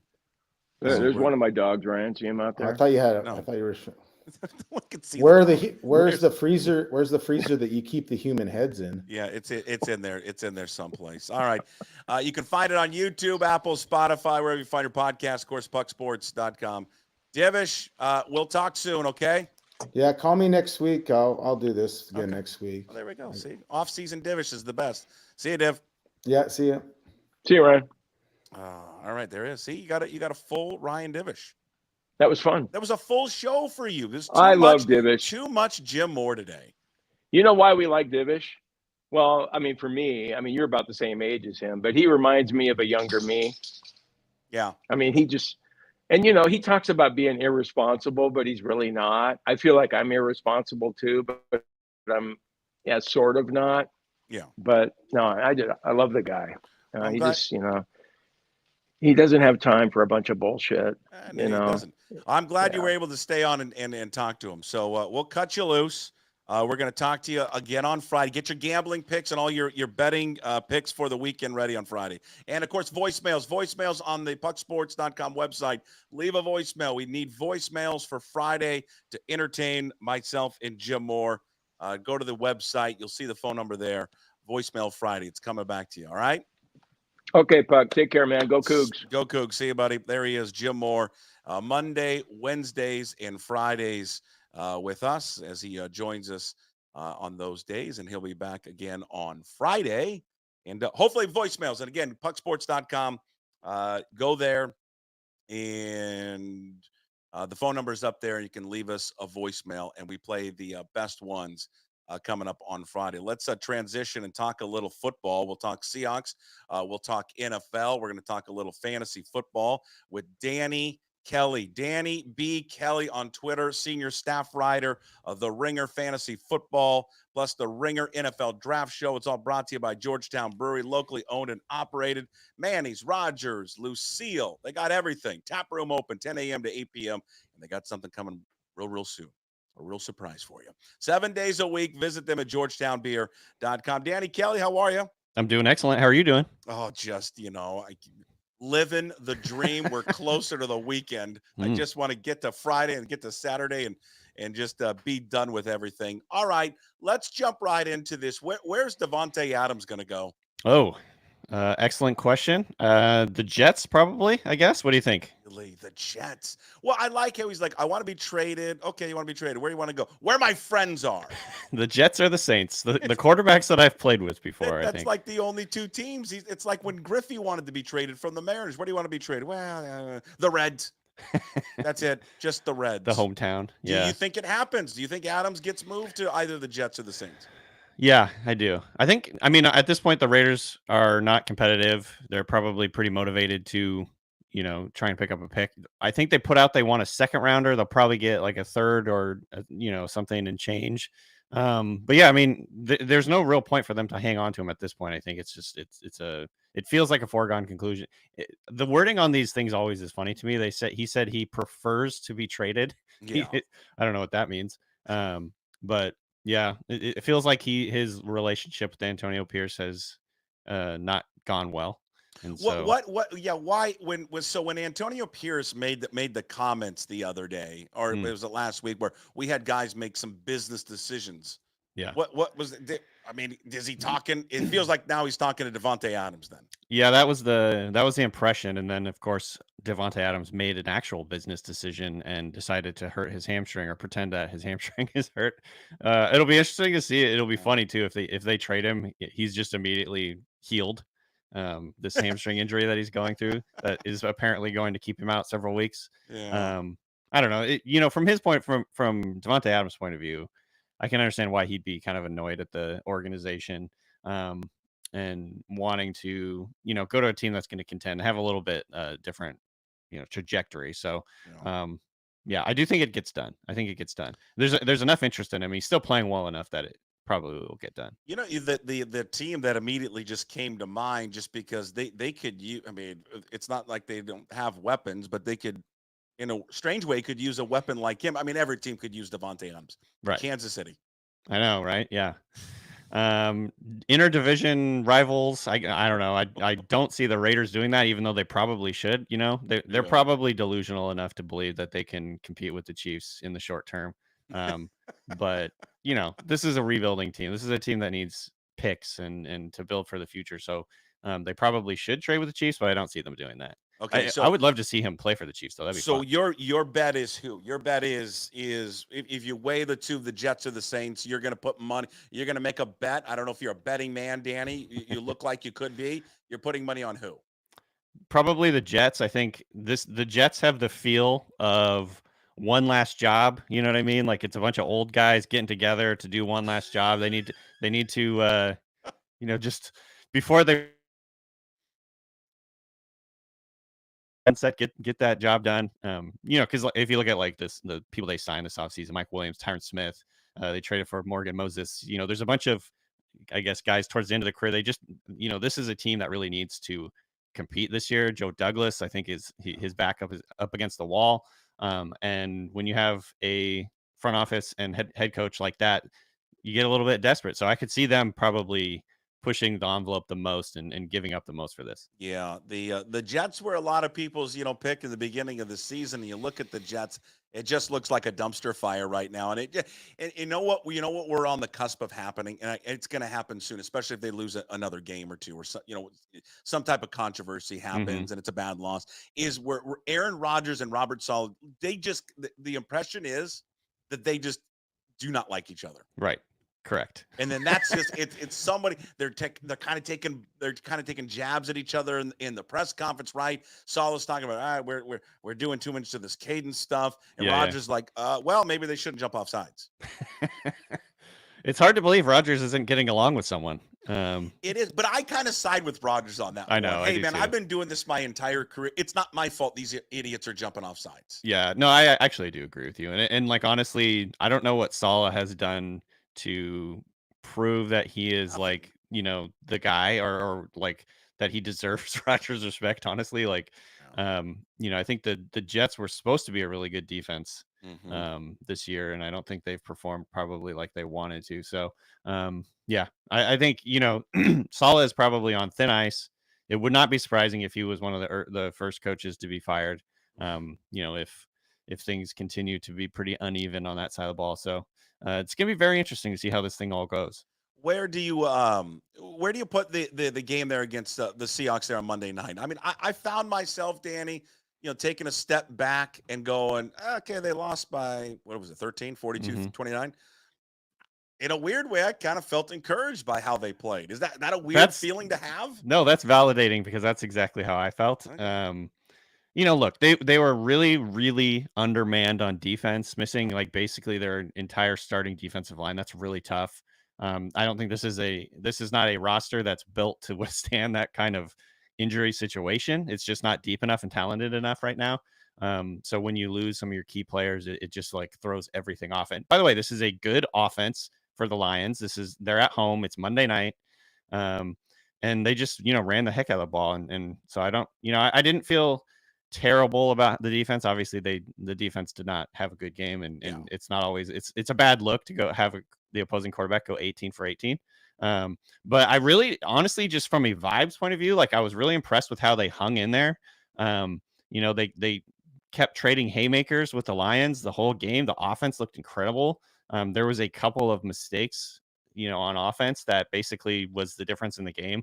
If the defense had made a stop or two, that would have helped a lot too. But, I thought, I was encouraged with their fight and kind of the way they stuck with it. They didn't really get down. They kept giving up big plays to the Lions, and then the offense would come right back and throw their haymakers. So, yeah, I had the same thought. I was kind of I came away encouraged with everything, even though they lost and even though their defense was atrocious. How nice is it to have a real offensive coordinator, huh? Yeah. How good does that feel? You know what? We deserve it, Danny. We do deserve it. We fucking deserve it. The shit we've had to go through forever. Oh man. Isn't it nice that it's like a nice warm blanket?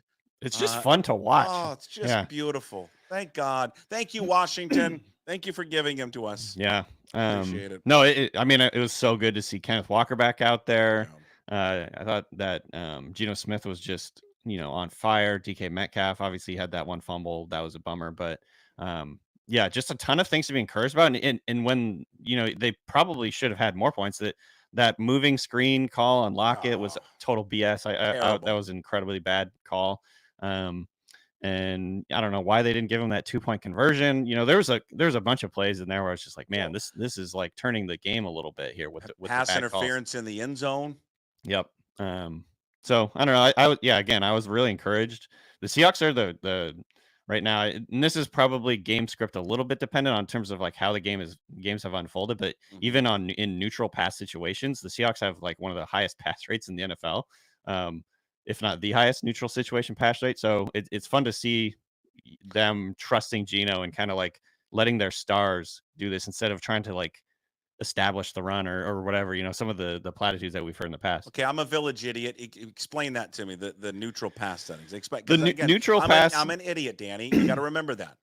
So that's basically looking at the neutral situation. So you're not trailing by more than one. It's like, I think it's within 8 points. So basically, if the game is not in any one team's favor, like dramatically. And so basically this is a situation where the offensive coordinator can kind of call whatever he wants. You're not trying to come back from a deficit, that kind of thing. So that's what neutral situation pass rate means. And you know what, we talk about the offense, and I think you and I have discussed this before. I think we were both probably a little bit higher, more intrigued, excited about how the offense was going to be this year than really the defense. Even it's strange to say because Mike McDonald's the defensive, guru.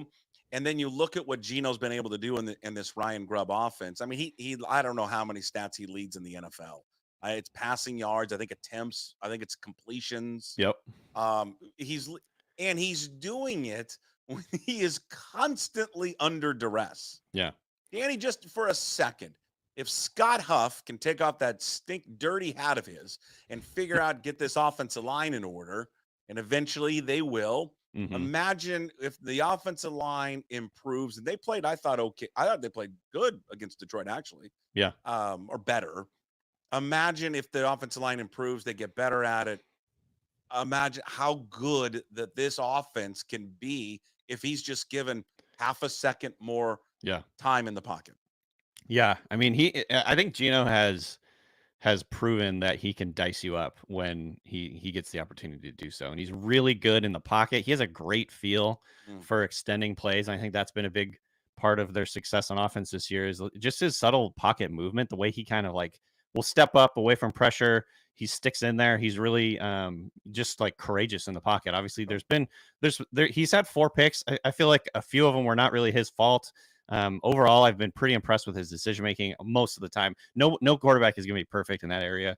And I mean, he's made some incredible throws under duress. And so I couldn't be more impressed with him. I'm just like waiting for when are they going to like extend him? When are they going to kind of look at this and be like, okay, this is the guy for the long term? I don't know. It'd be interesting. That was a huge storyline in the offseason when Garafolo, was on this show and said, his agent, his people have reached out to the Seahawks. And wanted an extension, at least talk about an extension. And then, of course, the Seahawks, shot it down. And John Schneider did, the car wash to kind of shoot it down. And then Geno Smith at a press conference goes, yeah, we reached out to him.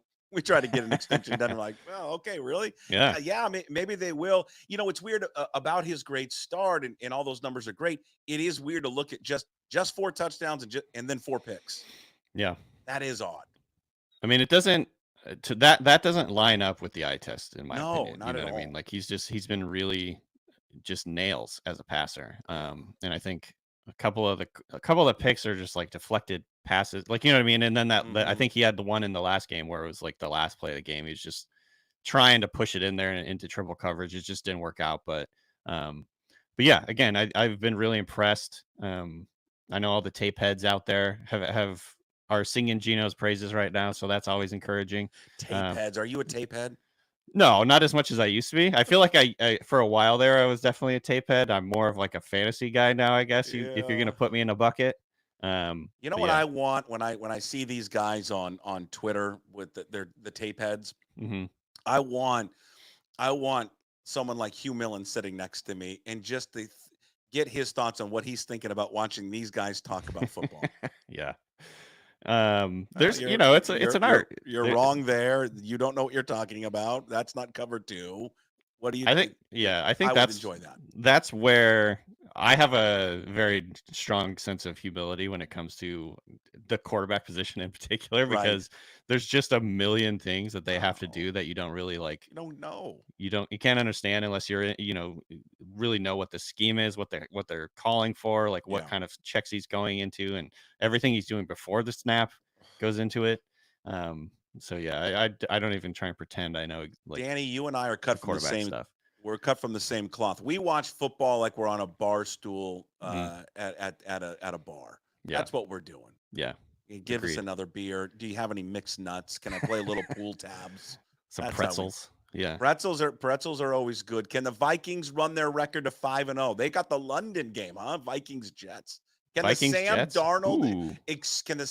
Darnold experience continue? You talk about guys making money.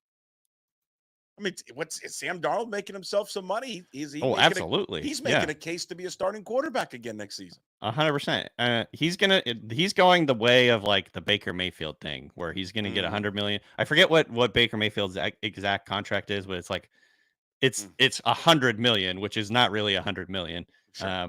But I think that Darnold is going that way. It's going to be really interesting to see what happens here with the Vikings this season, because they just drafted JJ McCarthy last year. He tore his his ACL? I can't remember. Whatever's going to keep him out the full year. I think it was an MCL, but a knee injury that's keeping him out for the year. Yeah, that's right. And so they're going to have, if they end up going like 12-5 or whatever, it's going to be interesting to see like what they end up doing there. I'm sure they'll probably, just go with the rookie, go with the young guy. Sure. But we've seen it happen in the past where teams, the Packers are a great example of this, where teams will just kind of like, we got a good thing going here. Our young quarterback can wait another year. That was Jordan Love for like 3 or 4 years. So maybe they re-sign Sam Darnold and just create a ton of controversy. We'll see. Well, I am intrigued by 2 guys. And I don't know if we talked about this last week, or maybe it was with Garafolo. I'm intrigued about Sam Darnold and then Malik Willis. Yeah. That's another great one. Yeah. Where these guys, these rookie quarterbacks, it's always about the system and the team and the coach they go to. And I can't remember who the coach this week said it, and maybe you remember, who said, we give up on these guys way too early. Yeah. There was a coach talking about, I think it was Kevin O'Connell, the Vikings coach, because he was talking about Darnold. We give up on these guys way too early, and we don't put them in the right situations. And Sam's is an example of that. And again, I don't know if Sam Darnold is going to be this version of in a different offense, or Malik Willis is going to do what he's going to doing with Green Bay. But if you're a team like, again, I'll bring up Seattle. It's funny that we're going to talk about just because of how well Gino's playing. But again, if you have at some point the need for a future quarterback who is younger than Geno Smith, I think I look at those 2 guys and go, could they be a fit here eventually? Yeah.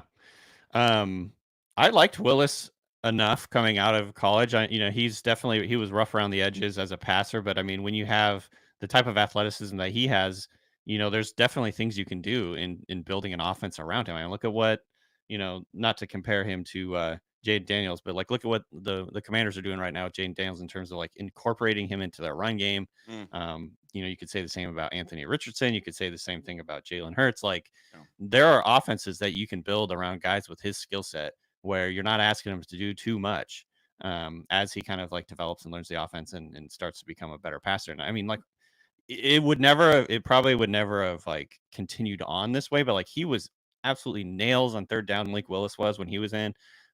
He was hitting, he was converting 3rd and longs for them, and he never showed any ability to do that kind of thing when he was with the Titans. So I think it is a great example and an illustration of why coaching is so important, why sporting cast is so important, why scheme and play sequencing and play calling and play design is all like, it was just a perfect example of like coaching and situation and how that can change, the potential future for a quarterback. I just think like Willis never had a good support system in Tennessee, and I don't know if they really like it was like, I don't know if they wanted him anymore. They got like a coaching change, and so there's just a lot of variables that go into these quarterbacks and their careers, and it's cool to see a lot of these, not retreads, but like guys that have been around the league, Geno, Darnold, Baker, like having these guys come back and end up being starters after years of being backups or being thought of as busts, and seeing them be starters and get good contracts. I think that's really cool. And the NFL needs more of those guys. America loves a comeback story, Danny. Heck yeah.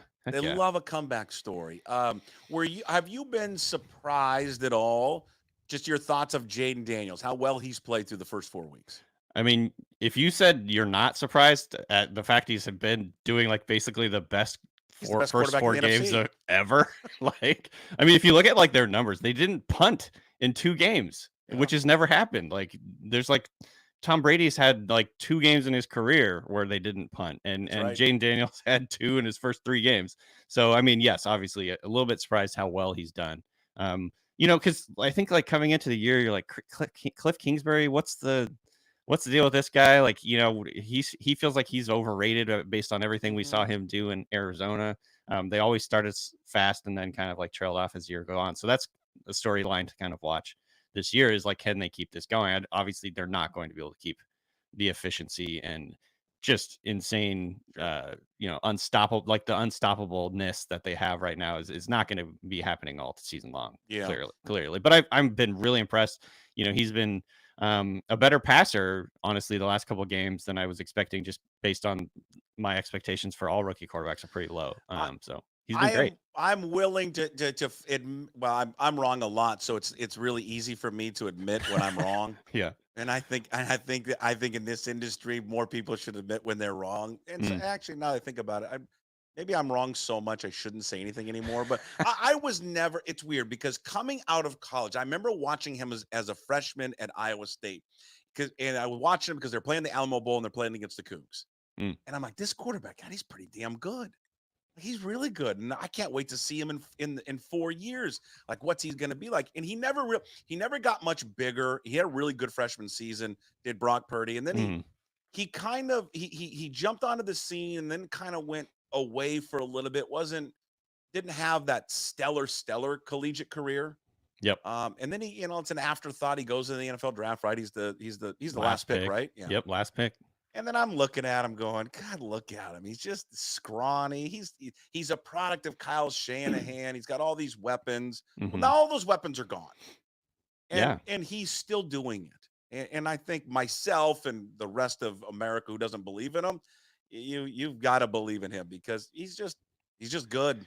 It is really good. Yeah, it's such a, I think that's him and Jaden Daniels are a perfect examples of like this concept and this idea that you just never know who's gonna like who it's gonna click for in the NFL. Like the NFL is so fickle in a lot of ways. Like if you look at the hit rate for first round picks, it's like less than 50%, depending on how you would like gauge that. And so it is always interesting to me. Like some guys get it, some guys just are good, and some guys can't get it. Some guys can't deal with the speed of the game or the intricacies of the game or whatever. And Brock pretty clearly has it. He's good. I've come full circle, and basically I'm just like, yeah, he's really good. Like especially the last couple of weeks where a lot of their stars have been down, he's been really, really carrying that offense. I think they're last in the NFL in yards after the catch this year, which is total departure from where they normally are. And I think Jaden Daniels, like so far, he just looks like he just gets it. Like the game is not too big for him. The speed of the game is not too fast. And it looks like he's going to be really good in the NFL. So it is just kind of one of those weird things where some guys are just good and you immediately know that you have a future star here. And then some guys, it either takes a really long time or they just like are never going to be good. So the NFL it's a weird thing. And in scouting in general, it's just like, it's just impossible. It's a really, really hard process to do. Okay. For those who need some fantasy football advice, Danny, I mean, everybody needs some fantasy football advice. Where are we at right now in terms of fantasy football? In terms of guys you could pick up, drop. Is there a hot name out there that maybe in some leagues hasn't been picked up yet? Huh? Well, right now, just topically, I think if we are assuming that Devontae Adams is going to be traded, which I am assuming that right now, I think two guys on the Raiders that are pretty interesting are Jacoby Myers. If he's still out there, he's probably not still out there in your league, but if he is, go pick him up because he's got a very high first read pass rate in terms of like he's the guy that Minshew is looking to first. That's his first read, I think, at the highest rate on the team. And then Trey Tucker has been another guy that's been really impressive over the last 2 weeks.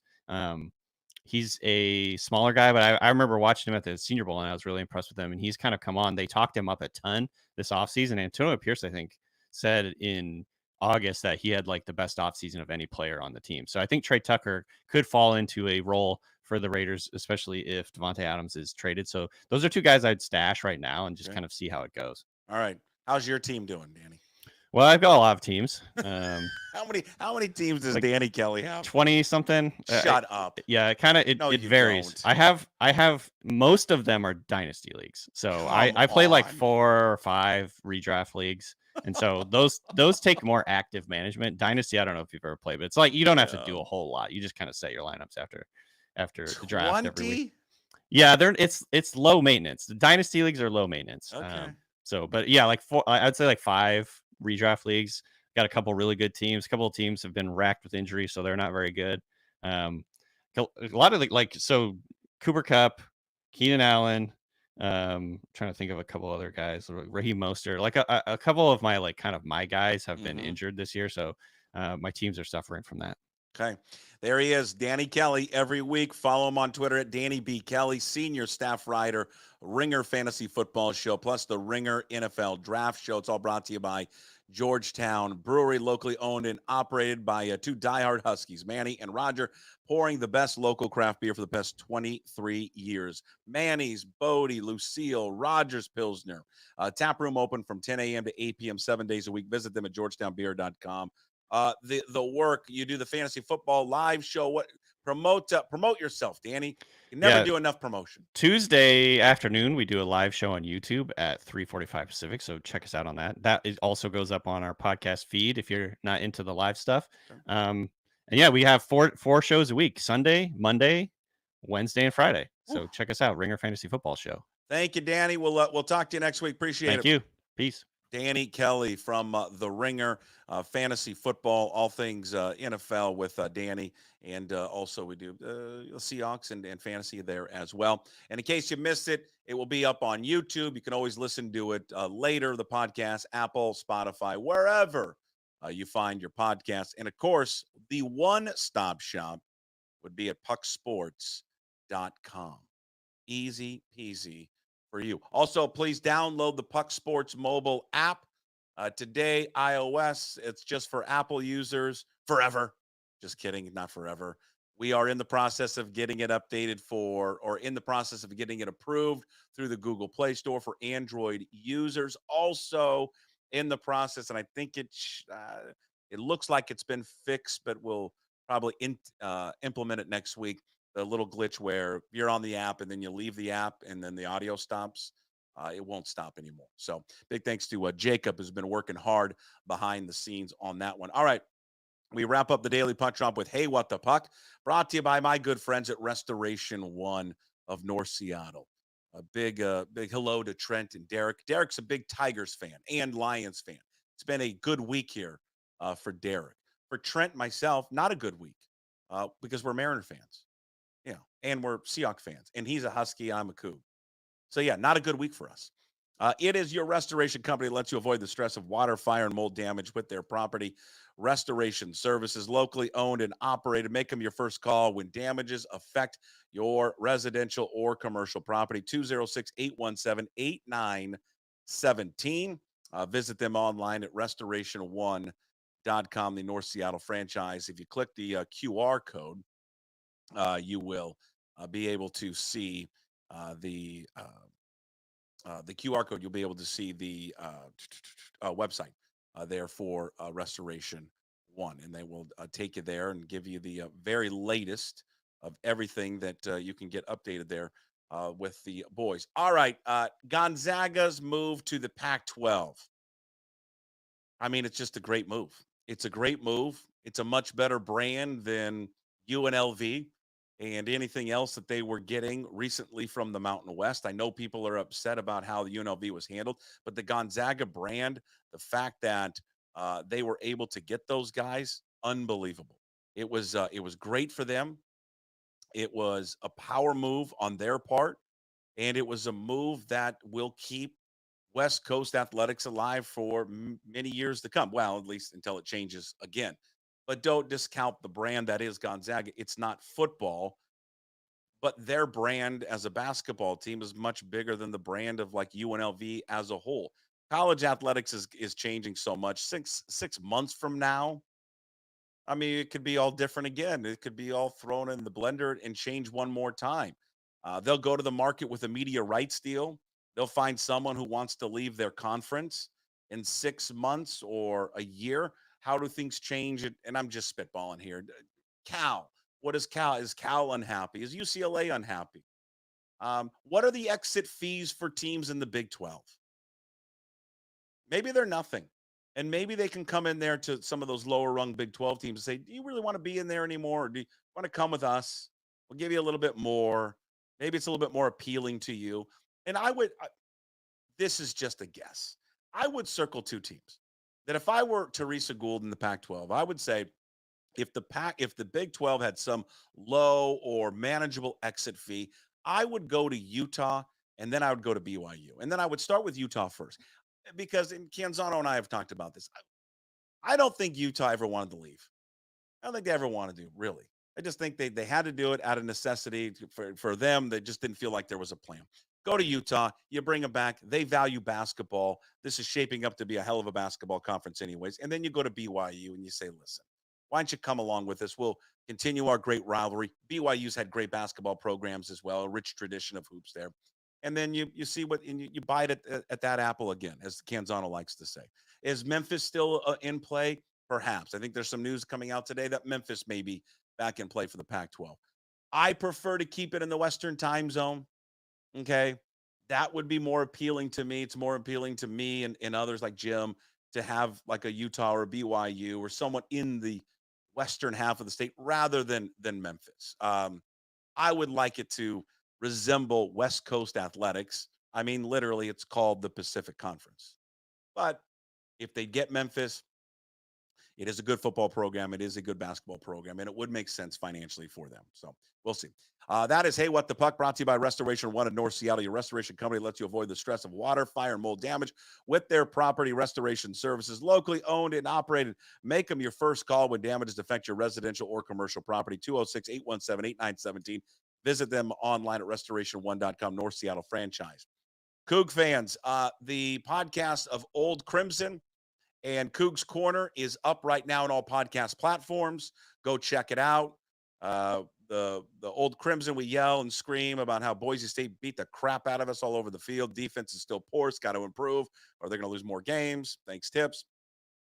Coug's Corner, another visit. It's our third visit with Jake Dickert.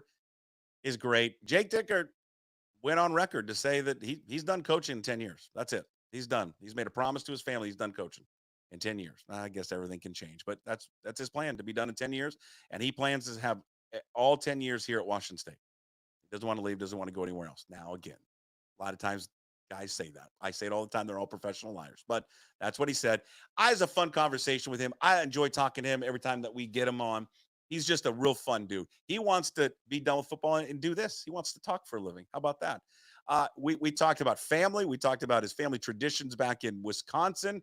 We talk about E&J Brandy and how that fits in with Christmas at the Dickerts. We talk about ice in light beer, Wisconsin tradition, hot dish casserole, brats, why the Chicago dog should be outlawed.